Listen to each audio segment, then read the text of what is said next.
as we take this deep dive into perimenopause and what is perimenopause and why am I stressing it so much and want to share with you. I've learned that as I go through these phases in life, I get heavily invested in learning about them. And then I also want to share it because I know I'm not the only one struggling with this and there's someone else struggling with this. So I dive deep into the information. So I want to first caveat with this. I am not a doctor. I am a health and wellness coach. I have my degree in health and wellness management, but not specifically for this topic. But I care enough that I get mentored and I do my research so I can share with you and make it make sense for you. Because sometimes the information is so out of context and out of your context of understanding that I try to like just bring it back to real world and make it understandable for you and I so I can break it down well. With that, let's talk about perimenopause, and specifically let's talk about progesterone, the first hormone that is on its way out as you're experiencing perimenopause, and it can happen 10 plus years before menopause happens. So what is progesterone? Progesterone is a hormone that is released in your body about day 12 to 14 of your cycle. So what is your cycle? And I'm going to explain this because obviously I didn't know it. So I'm going to explain this. So your cycle is day one is your period. So if we think of day one, blood starts flowing for the first time, right? In that period, the first day. Day 12 to 14 is when you theoretically are going to drop an egg. And then this egg is ready to either create life or leave your body. When this happens and this egg is dropped, what this egg comes out of is this follicle. When the egg drops, that follicle right there is what stays in your body and becomes progesterone. It releases progesterone inside of your body, this calming hormone. So from day 12 to 14, about 10 to 12 days after that, progesterone is fairly high because of this hormone.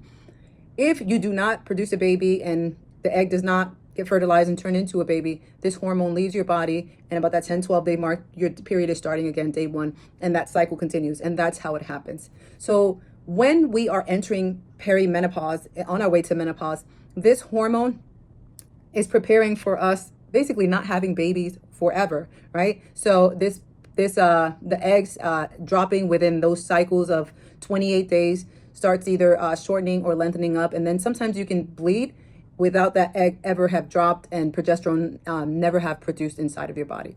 One question that I always had inside of me is, or that I always question is, why does this specific hormone cause calm inside of your body?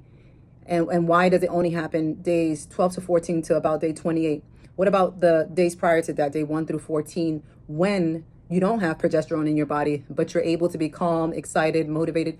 What changes if nothing really changes? And as I dug in, what I found changes is once your period comes, estrogen is on a slow rise. And our body, our human design, our feminine woman design, it's made to know that those days 1 through 14, 12 to 14, your body's not anticipating progesterone, so your body's fine. But when we get to about day 12 to 14, when that egg is dropping, your body is anticipating, okay, progesterone is going to come now. We're getting ready to have a baby. And if that happens, it provides you that calm and getting through that phase. And so that's why your body needs that, because the egg is dropping and it's preparing for pregnancy. That's what although you're not thinking I'm going to get pregnant and this is what I'm doing, that's what our body was designed for. So it provides that calm in that transition that you're having a baby. If within that time frame you do not get, your egg does not get fertilized and you do not have a baby, that progesterone leaves your body, but then your body kind of resets, and day one starts again, you bleed, and the cycle starts all over again.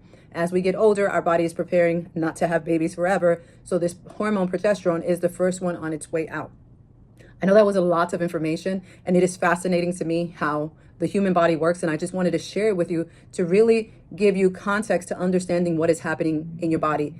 Menopause is a one day transition. When 12 months has happened, that you haven't had a period, that 12-month mark, that's when you stepped into menopause. Prior to all of that is perimenopause, when your period is coming in cycles, doesn't come for 2 months, and then sporadically comes again. That's all the perimenopause phase. That's not menopause.